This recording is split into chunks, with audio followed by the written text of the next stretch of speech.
everyone. Welcome to this June 20th edition of The Agronomists. I am your host, Lyndsey Smith, and yes, that is some new theme music. Shout out to Jay Strovey for picking that one.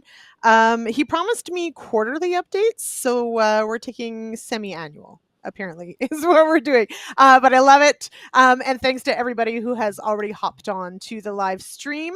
This is going to be a fun one. This is my ode to the summer solstice. That is tomorrow. Yes, it is the first day of summer tomorrow. So we are going to talk probably my favorite crop, forage, and I'm the host, so I get to do what I want, and so that's what we're going to do. Before, of course, I bring in my guests and we have that chat, I do want to, of course, remind everyone that if you collect CEU credits, head on over to realagriculture.com/agronomists tomorrow and let us know that you took in the broadcast to claim your credits. And of course, big thank you to our show sponsors for making this happen: ADAMA Canada, Pest and Predators podcast, and the Mind Your Farm Business podcast. ADAMA Canada, while other sources of innovation run dry, ADAMA is here to deliver, leveraging the world's largest library of actives to provide innovative crop protection solutions to your greatest challenges. We're all in on you. Talk to your ADAMA sales rep today.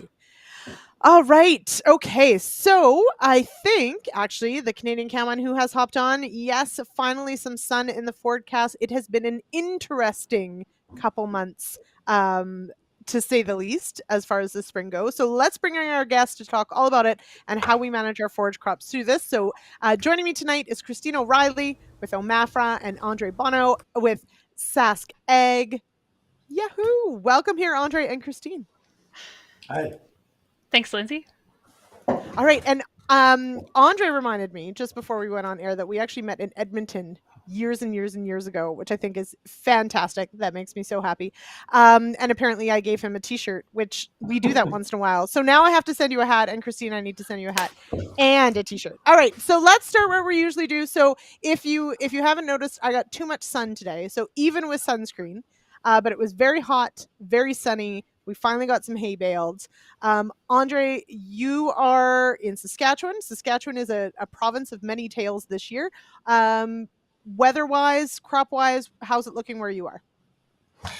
For the most part, we got all the rains that we would have liked, in some cases a little bit more than we would have liked, but it's a far cry better than we had last year. So we're in good general shape right now. Okay, that is maybe the best you can say for some parts of the prairie. So I don't want to insult anybody who might be listening. Yeah, exactly. Good call. But, all right, and Christina, I you're think based. It could be a lot worse. Yeah, for sure. And Christine, you're based at Lyndsey, the center of everything we have established, the center of Ontario. How are things near Lyndsey? Yeah, overall, forage crop around here is looking pretty good. A lot of first cut has come off. Some is still coming off. Pastures have been growing very, very quickly. We've had a great spring for grass growth. Yeah, overall, in this part of the province, very good. In other parts of the province, a little bit different. But around here, things came through really nicely. So I'm further east than you are, and just with our own hay crop, we had, so first cut, we had a forecast that looked like maybe we could make some hay, and started cutting, and then it was a forecast that said, don't anyone ever make any hay, so then we had to stop. And of course it did get a little rinsed, but we did stop, and so we've got some rather funny looking fields out there. But this seems to be the story for a lot of people this year. Yeah, I think that's kind of been the story for all of first cut. A lot of years it feels like, we hit the Victoria Day long weekend, and the dairy guys that are trying to get 4 or 5 cuts in, they go. And then it's boom, boom, boom, everyone's haying. This year it felt like a bit of a slower start. We had a bit of a cool start to the year. We had some winter kill issues in the southwest. So a lot of growers were just trying to give that crop a little bit more time to get some yield behind it before they were cutting. So that kind of staggered first cut and drew it out a little bit. Then dodging rain has drawn it out a little bit as well. So there's been a few factors there, but it's coming off now, and we're gonna keep dodging the rain to try to get that crop in. Absolutely. Now, Andre, how much pasture versus hay do you have sort of in your region? My region, percentage-wise, is probably 2 to 1 pasture to hay right now. Yeah. hay moves around quite a bit in the province here. A lot of our hay comes Yep. in from the northwest and moves right through the province, and we'll get some patches in the northeast and along the southeast that'll move hay around. But a lot of our hay comes in from the north and goes south. We haven't really started haying yet. I haven't seen a lot of haying activity just yet. We tend to start towards the late June, early July. We try to wait for that big rain to come in to get the flush going. But this year we've actually got a May-June rain that we haven't had in quite a few years. So I'm hoping things will pick up fairly soon here. But usually we don't start haying until early July. Yeah. And so pasture condition then is pretty good where you're at. Yeah, I haven't heard anything negative yet, but of course, rain makes everybody a good rancher, right? That's right. Yeah, you look like a genius when it rains. But Yes. no, last year we had some trouble with our pastures. We had a fairly dry summer, a lot of heat. I'm hoping this year that there's nice fresh rains coming in, get a little bit of heat on there, and the grass will get growing pretty quick.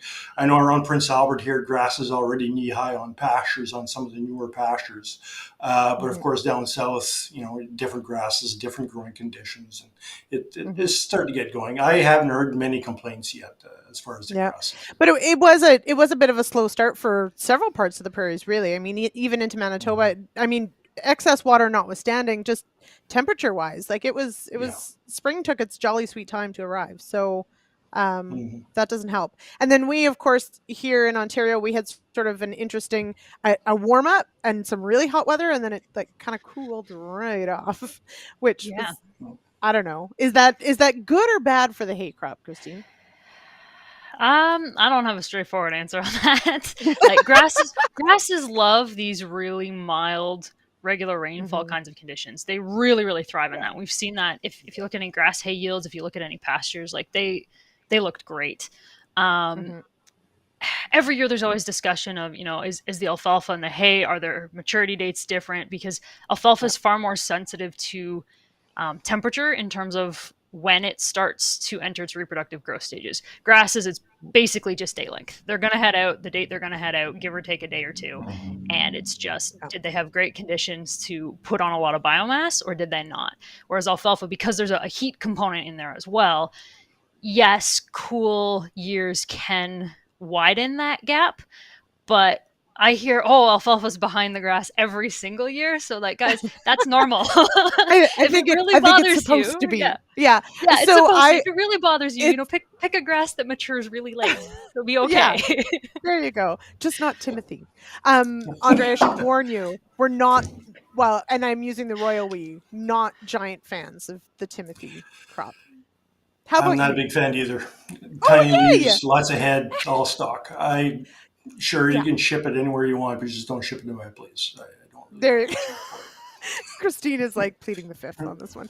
Well, it has its place, right? It's in high demand in the horse market. It's in high demand in some of those export markets because it's very soft. It's a beautiful shade of green, and it's easily recognizable. It's distinct, and they know what kind of quality they're getting, which is appropriate for non-ruminants. If you're looking for something though to have much more even production throughout the year, like if you want grass in your mixed hay on every cut, Timothy's not your choice. It front loads its yield. So it has a very specific place. But is it the wonder grass? Yeah, no, it's not. It is very persistent though, as far as being in that first cut, in that, I mean, you only have to seed it once and it'll be there forever, whether you want it to be or not. But that's a great way to put it though, for non-ruminants. Like that's a key distinction, right? Is that this is, often horse hay, goats horses and these sorts of things where we want pretty, smells good, nice green, and people know what it is. Where physical characteristics are just as important as nutritional ones. And you're absolutely right. It's extremely winter hardy. It catches very easily. So there's a reason why it still ends up in hay and pasture blends. I really don't like it in pasture because, as Andre says, it's all stem. Every time you graze it or you cut it, it regrows and it puts up a stem. There's some species of grasses, they're called non-jointing. They don't do that.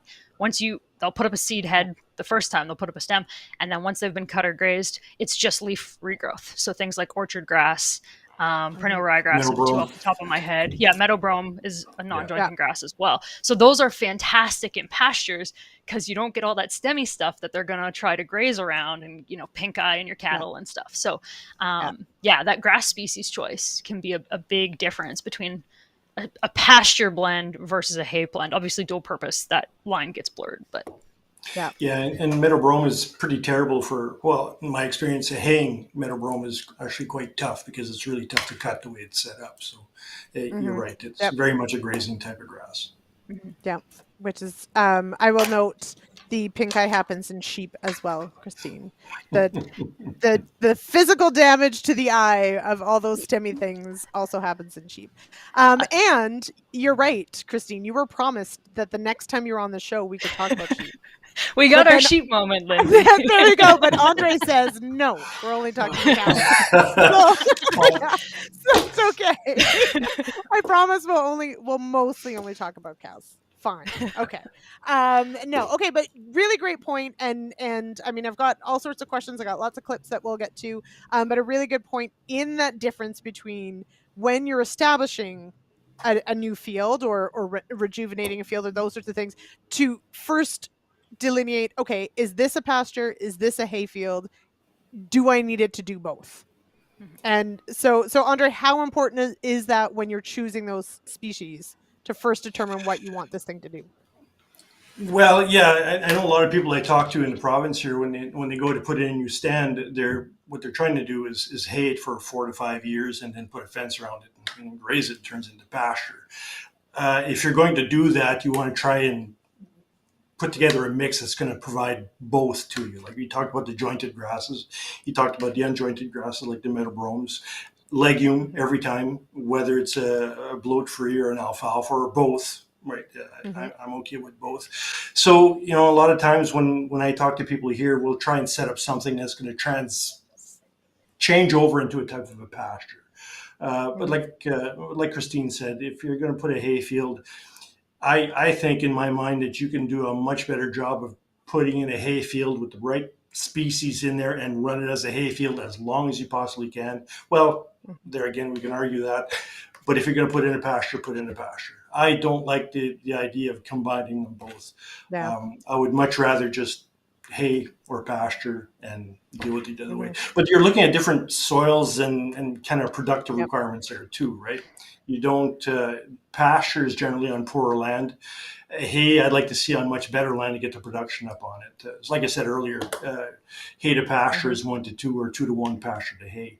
So you want to get that production up because we do tend to feed 30, 40, 50% of the year here.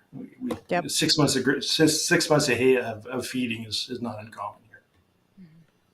That stings a little bit. I'll be honest. It does. I mean, we sort of, personally,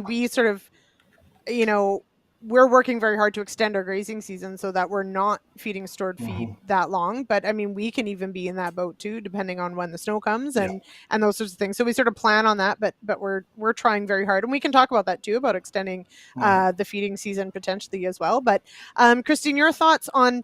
I'll change the question a little bit because Ontario is a bit different in so many ways, really. But in this way, do farmers generally treat a hay crop more like a cash crop? So meaning that they do feed it, they do manage it. Is there a big difference, and pastures are sort of like, it'll do what it does? Or does hay still fight for that management dollar as well? I think it really depends. I mean, we are seeing a lot more interest in commercial hay production. And in those cases, absolutely, that is a high management crop. My colleague Ian McDonald often compares it to IP soybeans. Like, this is a crop that needs good scouting, good management, good attention to detail. It can be a profitable crop, but you can't. He loves to say this ain't your grandpa's hay, right? It's not something that you just go out and you cut when the weather's good and you get what you get. Like, it's a high management crop. Cross your fingers. Yeah, and exactly. It's not a cross your finger thing. Like, you know what you're getting because you're out there looking at it a lot. Same thing on our dairy operations. That crop gets a lot of management because quality is driving that milk production, that milk check. But if you don't have enough yield, you still can't milk cows. So that is a very fine balancing act. So in those situations, yes, it gets a lot more management. Unfortunately, we don't see the same level of management in some of our other ruminant sectors, just because I think, while, for example, like sheep with triplets have a huge nutritional requirement, there are a lot of other times in, a beef cow's production cycle, in a sheep's production cycle, where they don't need rocket fuel.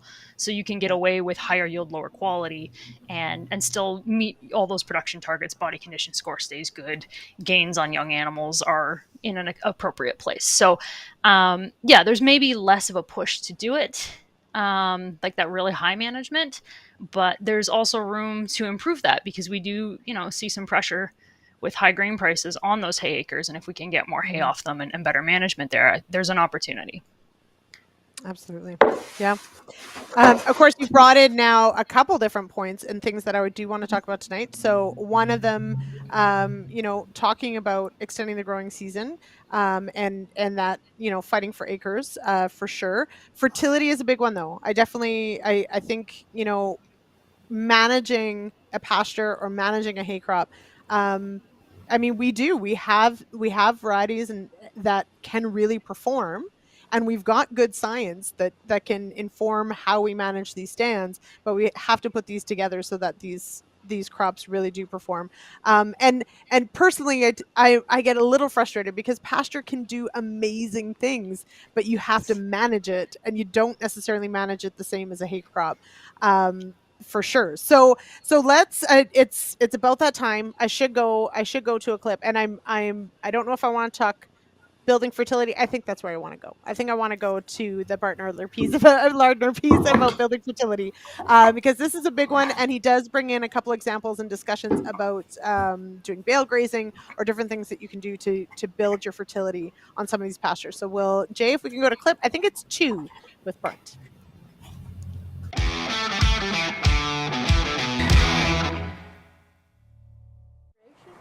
Oh, absolutely. I think a producer should be looking at the age of that particular pasture stand. They should be looking at the grazing management of that pasture stand over consecutive years.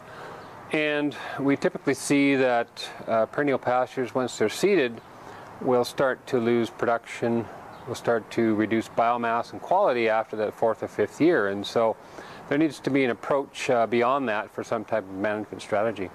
I think that you need to look at, is there identification of those key species that you established, the high quality species, the composition is there. If there's less than 30%, what's the presence of invasive species? Do we need to control those? And also, is there good biomass going into the next growing season? And so if there's evidence of those productive species, yes, we can look at some type of fertility management. If we see botanical composition of those productive species less than 40%, then possibly we have to look at a more invasive approach or a more dramatic approach, like a break and reseed, and then totally take that pasture out of production for 1 calendar year.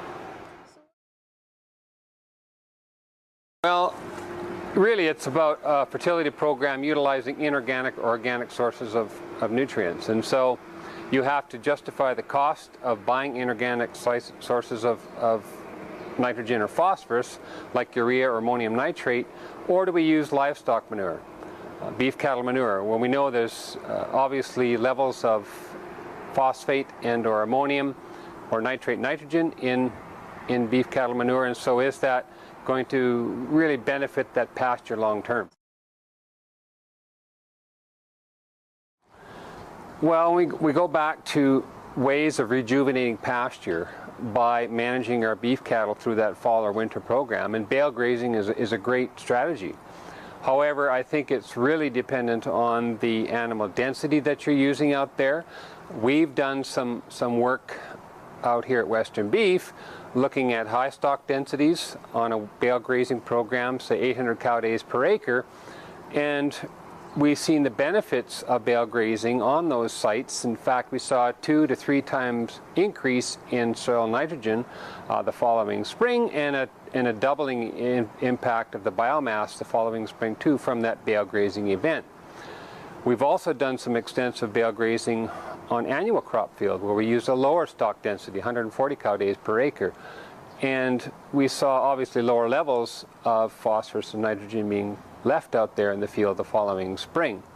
So I think a producer really needs to plan on the stock density of his cows, look at the site, look at the placement of the bales, and then kind of figure out what do I want to have for deposition rates of those nutrients the following spring without being an issue in terms of environmental impact. If you have increased density of those bales on your graze site, you're going to see increased deposition of manure and urine nutrients. And so there may be an overloading aspect. And so possibly spacing your bales in a grid pattern to reduce that concentration of those nutrients is a good strategy, and move that site from one location to the next on your ranch or your farm. And looking at those areas on your ranch or your farm where there's nutrient deficiency. And not to repeat that bale grazing event over consecutive years, possibly come back to it every second or third year. Well, what you have to do is look at the cost of that investment on a per acre basis. And so what did it cost me on a per pound basis of that nutrient that I applied on that land base? And where's my break even? How much biomass increase do I need to benefit to justify the input costs of that nutrient? And in many cases, you're going to exceed that biomass. And so any extra is surplus.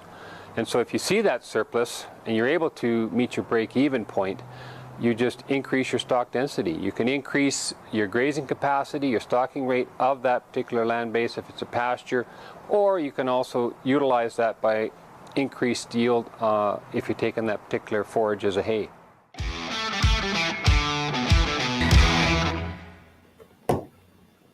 Two things: that he's wearing an old microphone we used to use that looks like a rabbit foot, and also who stacked those small squares?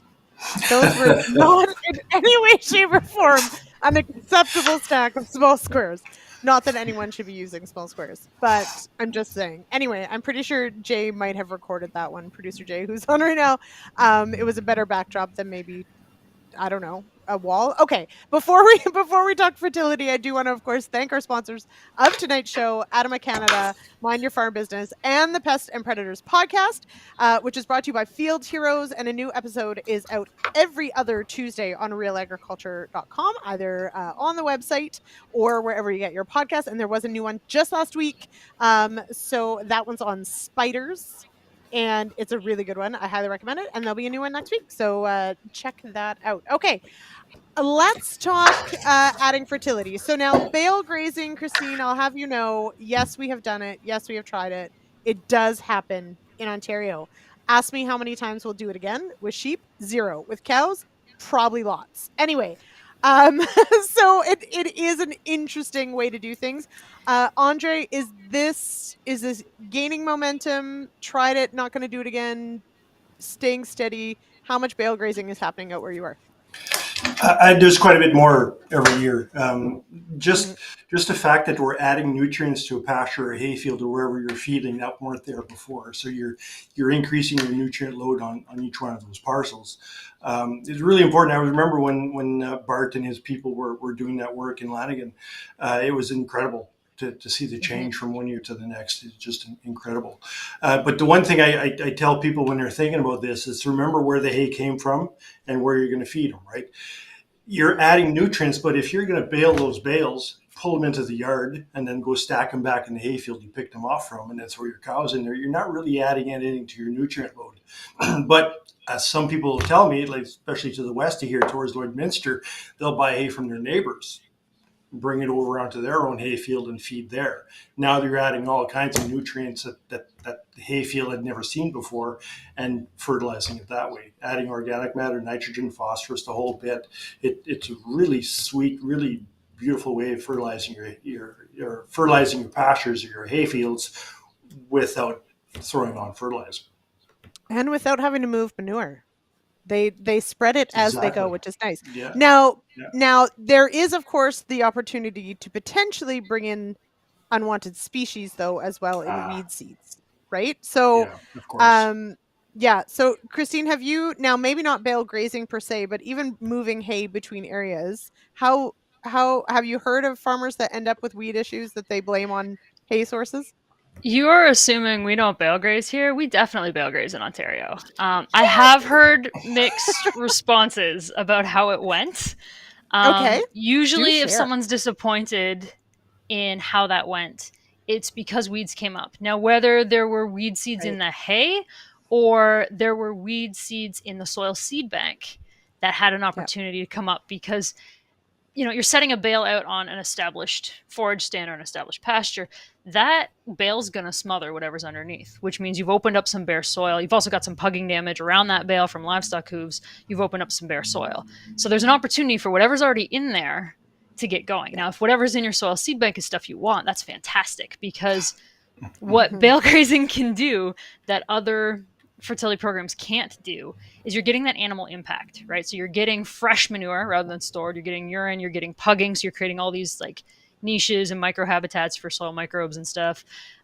You're also potentially getting some added organic matter there as well that you didn't. Mhm. So it's kind of like just shocking that whole soil system with nutrients and microbes from the animal's guts and all this other great stuff. So yeah, if what's already there is stuff you want, then people tend to be really happy with it. If what's already there Right. is not necessarily stuff you want, then, well, did you bring it in the hay? Probably not. Most people, they kind of take a look at the bale. Hopefully you saw it before you bought it and you're not bringing in really weedy bales. So probably it was something that was in the soil seed bank already. It's not impossible Mhm. to move weeds in hay, but yeah, that tends to be the drawback if people don't like it. Mhm. But in addition to kind of what Andre said about, it's one thing to relocate nutrients on your farm. So move it from a hayfield, say, to a pasture. That can work really well if like the hayfield close to the barn always gets manure and your soil tests are sky high. That's a great way to like get that out of there Yeah. and bring that soil test down very quickly. Because hay, I mean, grain crops take off nutrients. We know that, but hay takes off so much more because it's all that green plant material Yes. that hasn't, Yeah. those nutrients haven't leached down out of the plant yet.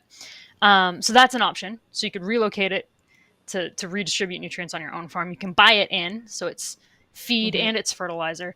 I have talked to a farmer that decided he wanted to bale graze in the field where he made the hay, and I didn't get this one at first. No. Right. But it Okay. was because he wanted that animal impact. So his goal was to keep the Interesting. nutrient. He was happy with his soil test. His goal was Mhm. just to keep the nutrients in that field, cycling in that field. Obviously, some of it leaves in animal products, whether that's live animals or meat or milk or wool. It will, but the drawdown is so much slower than a grain crop from that Right. pasture Yeah. setting. So that was his Mhm. take. I don't know how many people that would appeal to, that last one, but I thought it was an interesting idea to just keep that Well, cycling in one field. yeah, and I guess it would depend on when you're haying it, Mhm. right? And because I would worry at least somewhat on the impact of if you literally are haying it and leaving the bales basically where they are and maybe just tipping them, maybe not, because some farmers like to leave them on their sides, some like to tip them on their ends. But if you're just leaving it, like, I would worry about potentially the impact if it were early enough in the season that it would cause on that spot below it. I think it would have to be Um, pretty late cut. Yeah. Yeah. that's right. Like, it would have to be late to minimize that impact. So, but there are seasons where that happens, and I guess depending on how far you'd have to bring it to store it to put it back out, I mean, maybe that's saved fuel. So that's an interesting one, though. Yeah, Yeah. I'm with you on that one. Anyway, I would do it Yeah. again. We did it here. Um, I would do it again with cows or with cows in the mix with sheep. The issue with sheep is they aren't big enough to physically bust up those bales, and they sort too much, and so you really need that just large animal impact to really spread it out nice and go through more of it. So I'd have to have a mixed species to do it. There are a couple sheep producers that do it. We unroll our bales, so it's a little extra horsepower, a little extra fuel, but you can feed 400 ewes pretty quickly, and everybody's got lots of bunk space, and the air is good, so it works. And same idea, you're spreading the organic matter and the manure as they go. So there you go. Very cool. But Christine, you did mention one thing that I do want to hit on, just to sort of drive that message home, because we've talked about managing pasture and hay fields. just that incredible nutrient demand that a forage crop needs, because it does. We remove so much. We remove most of the plant when we take hay. For sure. And it's still green, right? So whether it's dry hay or it's haylage, like it's still green. So lots of potassium, so much potassium is coming off. I mean, if you, especially those of you in Ontario, but anyone can find, if you Google OMAFRA AgriSuite, that's our nutrient management software. It's free. You can play with it. Go check out the crop removal values on alfalfa. It's way higher than anything else. I mean, silage corn comes a bit close because we're chopping that green as well. But like everything else, you know, as those plants mature and their stems dry down, like K is leaching back out through the root system and back into the soil. So while some does leave with the crop, it's not nearly as much. So when we start talking about cereal forages versus, say, harvesting a cereal crop for grain and straw, the forage is still taking more nutrients out of that field. So it's not an apples to apples comparison, and it's far more drawdown. And then of course pasture's the flip side, where we have so much nutrient cycling in place. It's a much slower drawdown than a grain crop, and the nutrients are leaving the field based on, you know, what animals are using for their own processes, for their own metabolism, for their own nutrition. And a lot of what ruminants eat gets kicked out the back end.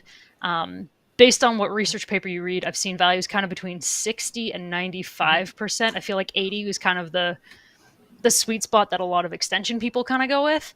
But the majority of nutrients are not being used by the ruminant. They're just cycling them through that pasture system and making them plant available, and, you know, having that impact on how the soil life is functioning in that very localized spot.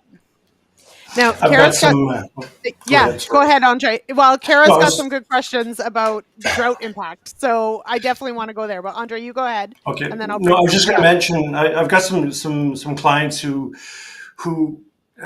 do the high intensity, low frequency type grazing, even with the bales. And I think the idea there, and I haven't really researched it very well, but I think the idea there is that you're speeding up the nutrient cycle.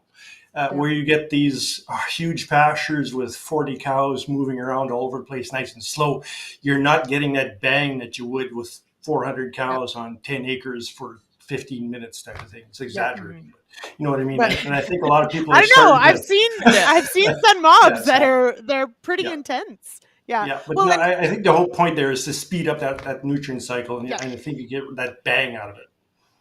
And it's not purely the nutrient cycle. Like, some of it is getting that very even manure distribution, which is the nutrient component. But then there's also the bit that as you increase your stock density, so rate is the average number of animals over the grazed area over the season or a month or whatever unit you choose. Density is that point in time. How many animals on how much land at this moment? Okay? So by increasing your density, giving that same number of animals less space, they can't be as selective in what they eat.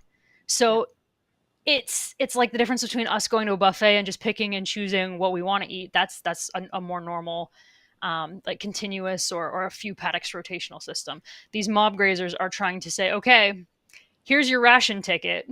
This is what you get, right? So they're asking these animals to be far less selective, and that means that the majority, if not all, of the plants are getting grazed or trampled or manure on them. And that grazing action, really, it's so different from cutting, because ideally when you're cutting hay, that blade is sharp, you're shearing it off, done. But grazing, you know, these livestock, they're pulling on these plants. So the roots are like, there's so much more going on. There's saliva involved. There's all these things that we don't have a full grasp on how all these things interact. So we just kind of lump it under the term animal impact. But to me, that's one of the coolest things about grazing, is the animal impact component, and seeing how different grazing management, even if someone's using, like, even if people are calling it the same thing, different managers are doing slightly different things, and it's affecting the land in different ways through that animal impact. You're right. The sickle is not the same as a cow at all. It's completely different. Yeah, no, it's totally different. And I think actually last year was the first year I had someone sort of dig into the saliva impact as animals graze and actually drop saliva, which is like, it's so cool that actually plays a role as well. But you're right. I mean, we also think a cow's tongue that wraps and rips is not the same as a cutter bar, right? The height difference, they're going to eat different plants at different levels. And then, of course, we've got trampling. and trampling is good, right? We want that certain degree of trampling, which brings the soil and plant material in contact. It covers the soil, and that plant can still recover, and away we go. So there are a few questions that have come up, though, Andre, and so this year, of course, you've got some good moisture. Last year, for much of the province, incredibly dry, if not several years of dry conditions. That, of course, is incredibly, incredibly hard on pasture longevity, on pasture productivity. How are farmers managing and ranchers managing going forward if they did hit their pastures too hard last year? What are some of the things that they can do? Well, a lot of times they're just gonna, they're gonna slow down going in. So if it's available, they'll feed a little bit longer in the yard and throw them out a little bit later. The issue that we run into in Saskatchewan here, more or less across the West, I don't know about Ontario, Manitoba, but our pastures tend to be on land that's less productive than the annual cropland is. Yep. So every time we get a period of dry conditions, those are that's the land that gets affected first, right? The sandy land, the salty land, they tend to get a little bit harder, hit a little bit harder than the annual cropland does. So we're more or less at the mercy of the weather. And like I said, if we can wait an extra week or 2 weeks or 3 weeks before throwing them out there, we try and do that as much as we can. But yeah, we're at the mercy of the weather most years. Now, Kara, I've got go if I ahead. can, I've got a thought I'd like to add to that, because I know, like, Yeah. northwestern Ontario, all Yes. last year and even into the spring, they're dealing with very similar Yeah. conditions to Manitoba. And some of the reports I was hearing last summer is, pastures that were rotationally grazed instead of continuously grazed, those rotationally grazed pastures had a month to 6 weeks more forage in there. So yes, just like any crop, the weather does play a role, but I think we underestimate how big a role management plays in pastures, because I can't think of a better example than that. If you had a month to 6 weeks more forage out there, that could have been the difference between make and break. Yep, absolutely. Yeah. A lot of the managed pastures out there, yeah, you're right. A lot of that pastures got emptied out early last year. The public pastures got emptied out a little early, but the ones that were really well managed for a long period of time, they held on right to the end. It just that little bit of extra management over the long term, of course, is going to carry them a long way. You bet. Right. Healthier absolutely. pasture, more productive, for sure. Yeah, for sure. Now, so Andre, you did mention that hay, often moves within the province. Absolutely. When, like last year, when hay is in super high demand, do you see weedier hay getting moved around? Do you see an increased issue with potential quality issues that might come from hay maybe coming from further away, or maybe people are haying areas they wouldn't normally? I think that's the point. I know quite a few neighbors. I live in an area north of Prince Albert here where there's a lot of hay out there, but it doesn't get cut and rolled up unless there's a shortage somewhere else, because it tends to be Kentucky bluegrass, old Timothy, that kind of stuff. Yeah, really. That tends to get rolled up if we need it. If there's value to it, then they'll roll it up and sell it. Otherwise, it'll stay there. And because of that, a lot of that hay will be old dried up grass from 2, 3, 4 years in a row. So the quality isn't going to be there. And of course, you hope the price is going to reflect that.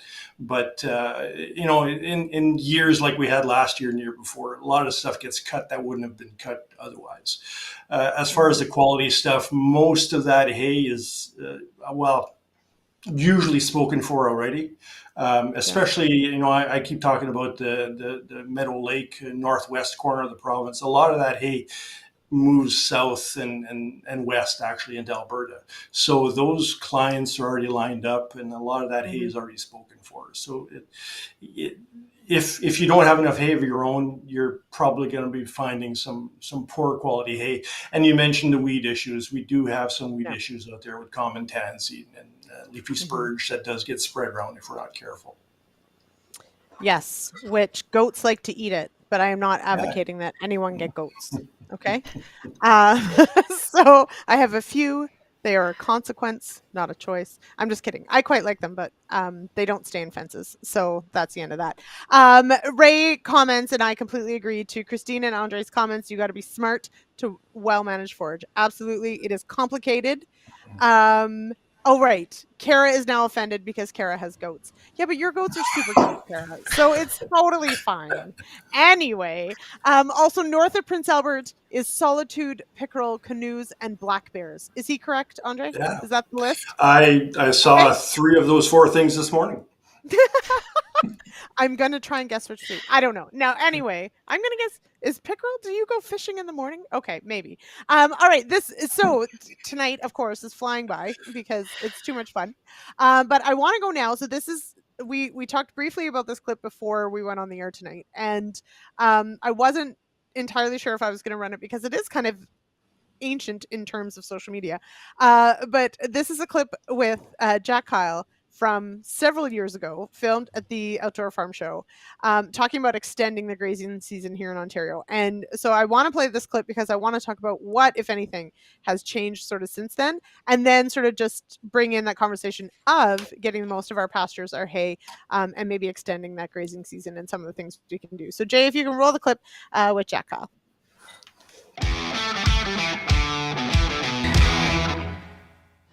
So extending the grazing season has 2 options to work with depending on the time of the year. Do you want to extend in the spring or extend in the fall? And my suggestion would be that you want to do both. Let's first talk about extending in the fall. So what are some things that we can do to have pasture after the end of the growing season? The first one would be stockpile pasture. So starting in mid-July, set aside a pasture, fertilize it with some nitrogen, let it regrow through until after a killing frost and your other pastures are done. Then you can go into that stockpiled pasture through the cold weather of November and into December. The animals will go through a bit of snow to find grass, and if you've got a tall fescue type pasture, works ideal as it's pretty weather tolerant type grass. So that's the first one. The second one would be to use annuals, so things like oats seeded in the summertime, turnips seeded in the summertime, turnips likely seeded a little earlier than oats. Pretty good frost tolerance on the oats, so we can graze those through late September, October into November. Turnips have excellent frost tolerance. Not only do they eat the tops, but they eat the bulbs or the roots, and we can go into say up to Christmas time, depending on snow cover. Another option for extending the grazing season is corn, and I see corn in 2 ways to extend the grazing season. One is to graze standing corn, and any time from mid-August right through until the following spring, you can graze corn. You need to give them a couple of days at a time in a strip, but an excellent way to get extra feed well through the fall, and corn has great standability, so we can deal with a fair bit of snow with the corn crop. The other part of corn, and we've got all kinds of corn stover here in southern Ontario, that's grain corn that's been combined. Then the cattle can go in and eat any of the grain that's been missed, along with the husks, the leaves, etc. And there's about enough feed on an acre of corn stover to feed a beef cow for a month. And that you can feed well into the winter time, and you could come back again in the spring if you wanted to. The advantage is you leave all the nutrients in the field with all of these cover crops. You also, most of the time you're doing it in the fall, so we get a little bit of frost action should there be a bit of pugging with hoof action.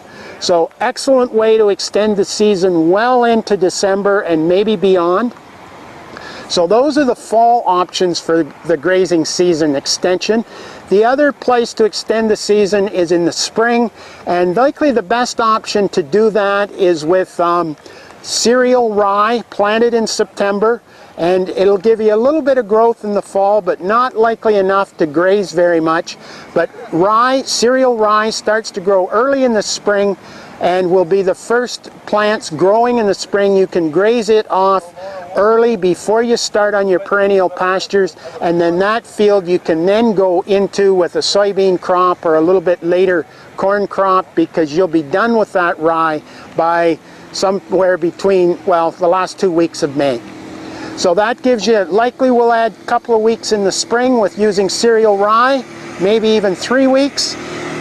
Plus it gives your perennial pastures a better chance, so they'll be stronger in the summertime, and then extending in the fall period with the other items that I talked about previously. So you can extend the grazing season realistically from early mid-April through until about Christmas time, and with a little experience and tweaking, likely more opportunity than that. Quick rule of thumb, reasons why you want to extend it. How much cheaper is it to extend the grazing season versus put up feed? It's quite a bit cheaper to graze than it is put up feed. We use kind of a rule of thumb that grazing is half the cost of stored feed. Actually, it's likely quite a bit less than that, because we have no harvesting costs, no storage costs, no manure handling costs. The annual crops that we need to go in and plant, such as the oats or the turnips or the rye, are going to come sort of partway between stored feed and permanent pasture.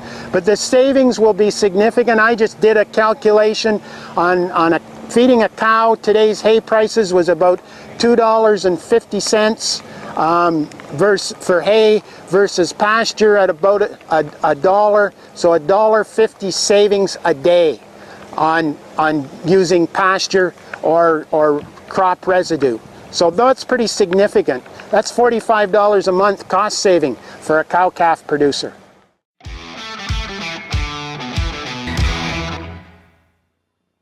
Look at those Herefords. Okay, before we jump to a few different things that Jack Kyle said that I want to cover, I do, of course, want to put a shout out to our show sponsors, to ADAMA Canada, to the Pest Predators podcast, and to the Mind Your Farm Business podcast, brought to you by RBC Royal Bank. Head over to mindyourfarmbusiness.com or to realagriculture.com or wherever you get your podcasts. Some fantastic, we have over 70 episodes, I think, now of Mind Your Farm Business, and there are some fantastic topics tackled in that one. Okay, all right, moving on into our last 10 minutes here. Christine, I'm going to start with you because it is an Ontario video from many years ago. Does what Mr. Jack Kyle, camp counselor Jack Kyle, as he looks like in that hat, I know him, I'm allowed to say that. Does what he say holds true? How are we doing with numbers and those sorts of things? And then adding to that, how much has the adoption of cover crops sort of shifted some of these conversations? Yeah, so even though since that clip was filmed, hay prices have changed, costs of production have changed, I've run some numbers recently, and that ratio still holds pretty well. We like to say pasture costs about half of hay. And if you're only looking at production and harvest costs, yeah. But once you factor in yardage, so that's, depreciation on your storage, moving the hay into storage, moving the hay out of storage, feeding it, scraping pens, storing the manure, spreading the manure. All of those things are yardage when we're talking about a hay situation. Once you get the yardage costs in there, the numbers I have are a third, maybe less, depending on your fencing costs based on the type of livestock you have. So, and the cover crops, the annuals tend to fall in the middle, right? Because you've still got some of those seeding costs. You've still got maybe a little bit of fertility, because we are trying to grow a forage. We're going to use a higher seeding rate, and we want to take care of it instead of just, it's a cover crop. All I needed to do is stop erosion. So we do want to put a little bit more into that crop. Cover crop grazing ends up being somewhere in the middle. And to go to the second part of your question, I think what's changed most since that clip was filmed, since the real numbers have changed, but the relationships have not. The big thing that's changed is, we're still seeing pasture acres, at least in this province, declining. We are seeing hay acres also declining somewhat as well. And so when you are asking for more production from those acres, and we're seeing more cover crops on our grain land, I mean, I'm the forage specialist. I'm biased. I see a cover crop and I go, that's a forage crop. It just may not get fed to a ruminant. That's right. So, that's what it is. Yeah, exactly. It's a forage crop. I mean, not absolutely everything. There are a few species that we really should not be grazing. There are many more species that are edible to livestock but don't store well, so we shouldn't try to put those up as baleage. But in general, there's a lot of great feed out there. So I think that's really where the conversation has gone in the last 5 or 6 years, is how can we take advantage of that feed that's out there and, bring some of that animal impact to these croplands that don't normally get it, bring some of that immediate nutrient cycling, and make a case to our grain farming neighbors, this can be a win-win for everybody. So that's kind of where the conversation is at. Yeah. Now, Andre, what about corn grazing up where you are? Is it used at all? Yeah, more and more every year it seems. Mhm. People throw on 5, 10 acres at a time, try it out, see if they like it. And then if it does work, they'll expand their acres and try and get as much feeding into it as they can. Something that's been coming up quite often, and maybe Christine can help me out on this one, but they say they, the The they royal out there, they. Yeah. the royal they tell us that after a few years, your nutrient costs are way down because, of course, you're feeding the animals on the same parcel, the same corn every year, and that nitrogen and phosphorus just keeps building up and building up. Now, in my mind, it doesn't quite work that way, but they're adamant about this, that the nutrients just keep building up, and eventually there's enough nutrient there to grow a full corn crop. What do you think about that? I could see organic matter levels going up over time. Now, I don't know how low or not low organic matter levels are in soils in that part of Saskatchewan. And I know you guys are so much drier. Like, don't growers apply nitrogen in the fall on some crops? Like, we don't do that here. We'll lose it. We're too wet. So, yeah, that's something I haven't heard. The other thing too is like, our soils people, they'll give a nitrogen credit to a corn crop or a cereal crop following termination of a perennial alfalfa field or something that has a lot of legumes, clovers, trefoil, whatever.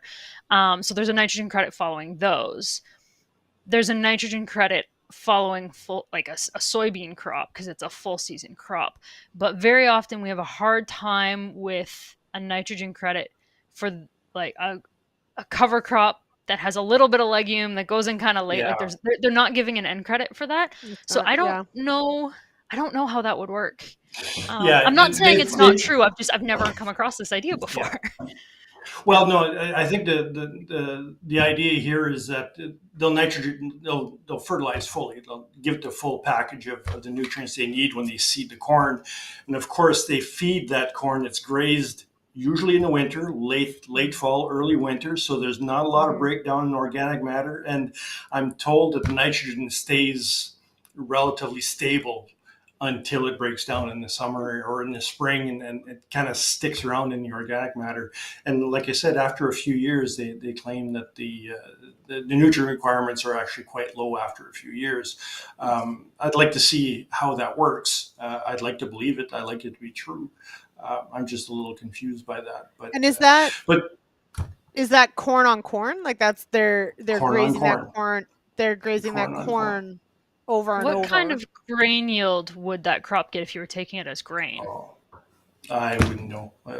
Corn is a fairly novel crop. I know that not much gets taken as grain, but I'm just thinking because there's a big difference between 130 bushel corn and 220 bushel corn. And that might be part, like our frames of reference here might be a little bit different as well. It could be. I think we're probably at the lower end of that range because we're not corn country here for the most part. No, I know, I don't know yields across Northern Ontario, but I remember talking to a grower. Now his problem was it was hit and miss whether the fall was dry enough to get a grain crop out. Where he was, but I remember him saying he was pretty happy when he could get it out, and it was 130, and that was Northern Ontario. So the total, the total N needed is a significant. It's less because it's a lower yield potential. It's a lower CHU rating. Yeah. So now, Andre, though, so those that try corn grazing, do they stick with it? For the most part, they do. For the most part, they do. I know they complain about the cost. First off, it's a fairly expensive crop to start. But like I said, if you're corn on corn and you're grazing it, then you can cut your costs down as time goes on. It makes it a lot more attractive.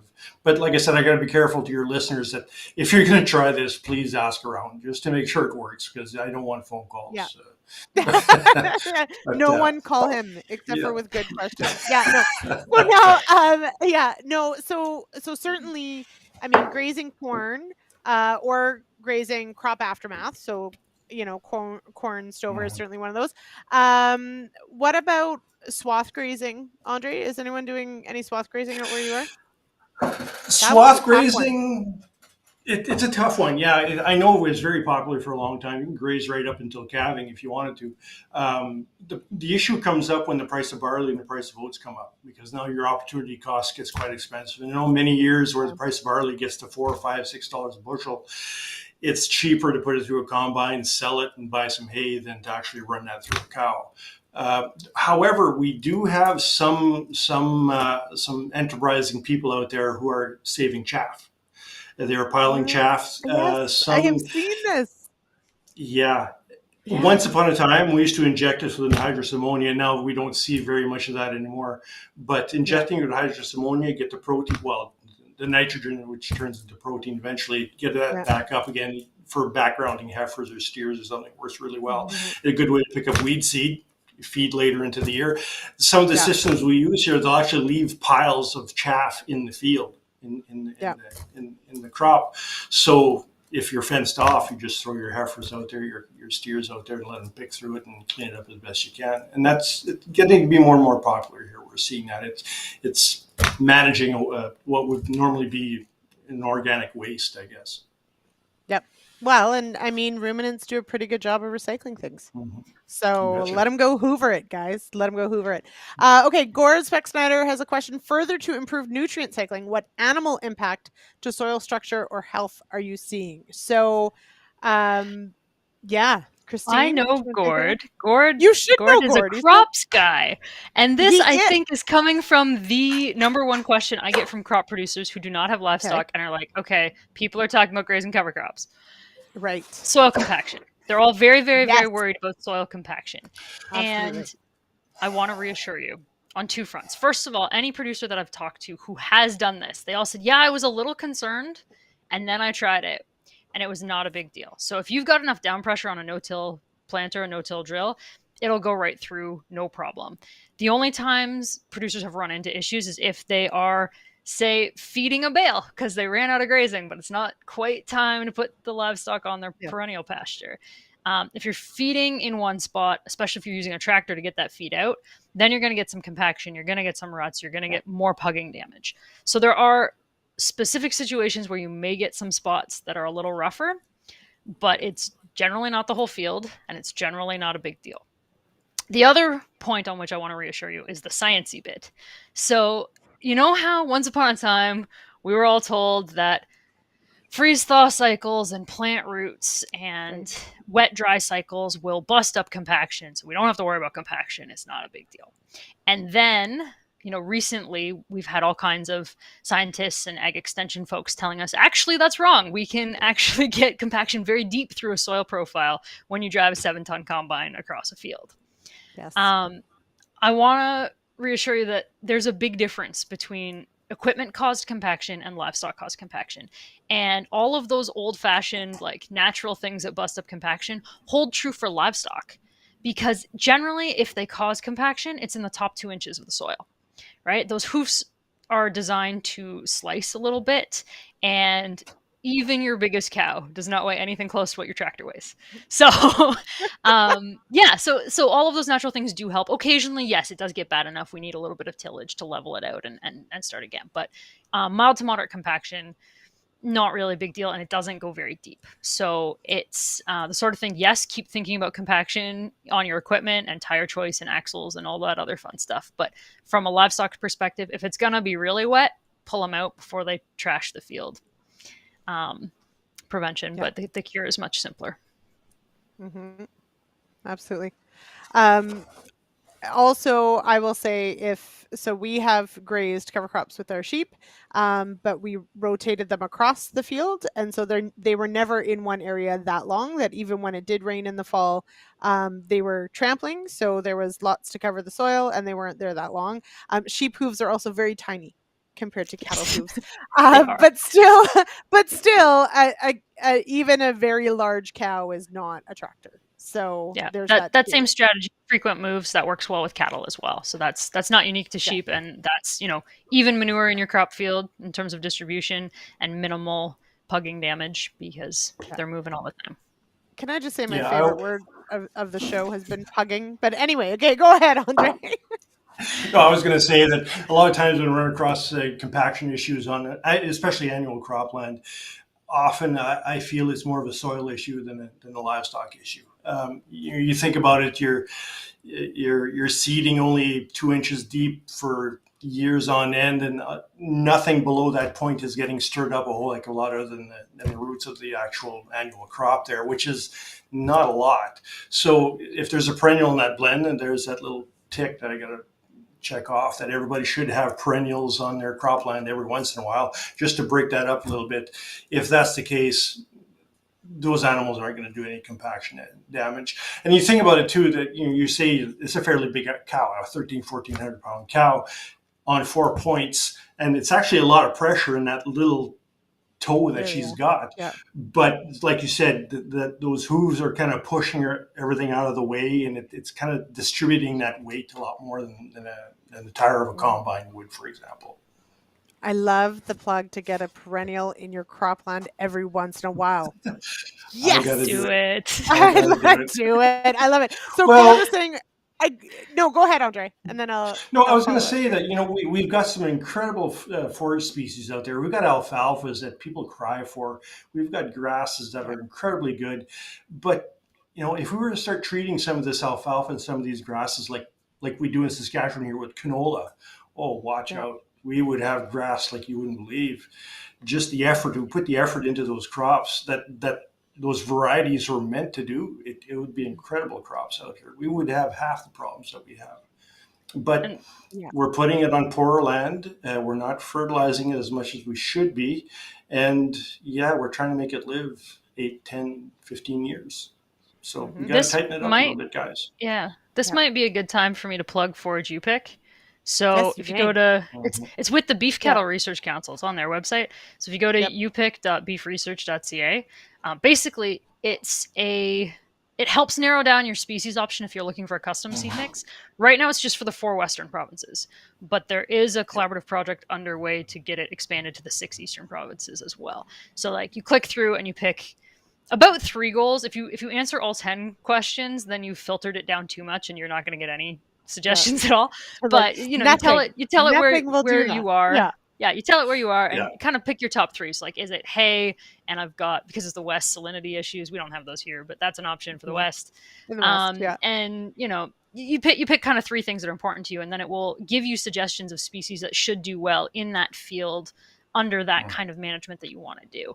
And then you can take that species shortlist to your seed supplier, and they're the guys that know, what varieties are really going to make that mixture sing. So and then you can hold it up and be like, see, no Timothy. It says no Timothy. Stop putting it in the mix. Anyway, Timothy is in all the choices. It's just all the pre-mix. You just add whatever you want to the Timothy. Yeah. You're good to go. It's it's the Windex of the seeds. No, it's a great point, Christine, that we do have some resources out there to help make those decisions. Absolutely. Now, so Gord, I want to finish with this. So Gord's point was asking more from the perspective, not just of the downfall of potentially having animals across cropland, but the activity, how it improves soil structure. And I want to ask this in a bit of a different way. I don't feel like we can think about that in isolation, because it's not just the livestock, it's the livestock and the plants together that really have the impact. So Andre, I'll start with you. What is that relationship? Is it can't really be just the plants or just the animals, right? No, it's like I talked about earlier. I think it's the nutrient cycle. It's the cycle of all of your material going up out of the ground through the cow and then back on the ground again, with the hooves shaking it up. It's just the biological activity that goes with it and everything else. Like we were saying earlier, a cow with hooves is much different than a combine with tires, or with a drill with tires, or whatever.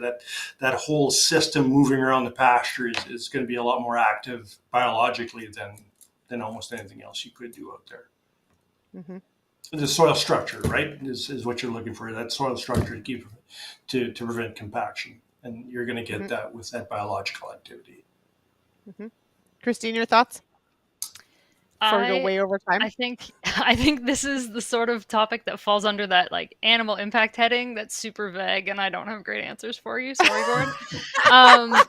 But it's really important when we're talking about hay. that's a crop. That's where agronomists can really step into a role and do a lot. Yes, you should be talking to the nutritionist because every class of livestock has slightly different needs. But it's really, an agronomist can step in and do a lot and really help make that crop the best it can be. When it comes to pasture systems, you can't separate the animal and the crop. Right. So it's agronomy and nutrition and animal behavior, which is a different aspect that we don't necessarily think about as much in house systems, and a bit of the soil science. So this is why I get so excited about pastures, is because they're never boring, but you can't disentangle all of those things because all of these variables are constantly interacting and are affecting how that pasture as a crop performs, because your harvesting is affecting your production. I think it's amazingly interesting, but it's complicated and it's all intertwined.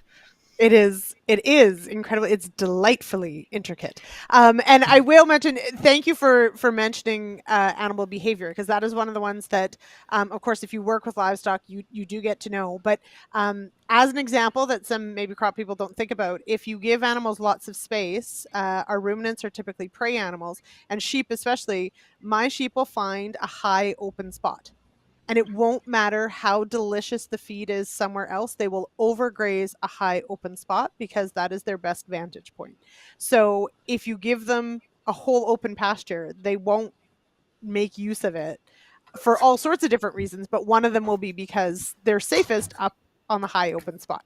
And you will find cattle hanging out in the shade near the water source. They're going to camp out there and overgraze that spot. Yeah. Exactly. Yeah. So and also potentially belly deep in the water, which is what we don't want. Everyone, we don't want that. Don't let your cows in there. Okay.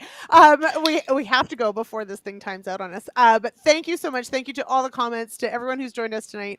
And thank you, of course, to our show sponsors as well for making this all happen. But Andre and Christine, thank you so much for sharing your knowledge and your enthusiasm. I really appreciate it. Thank you so much for having us. No problem. Thanks for having me. Alrighty, and next week, of course, we'll be back here 8 p.m. Eastern on The Agronomist. We're going to be talking about identifying nutrient deficiencies. So make sure to join me back here 8 p.m. Monday nights. We'll see you then. Cheers, everybody.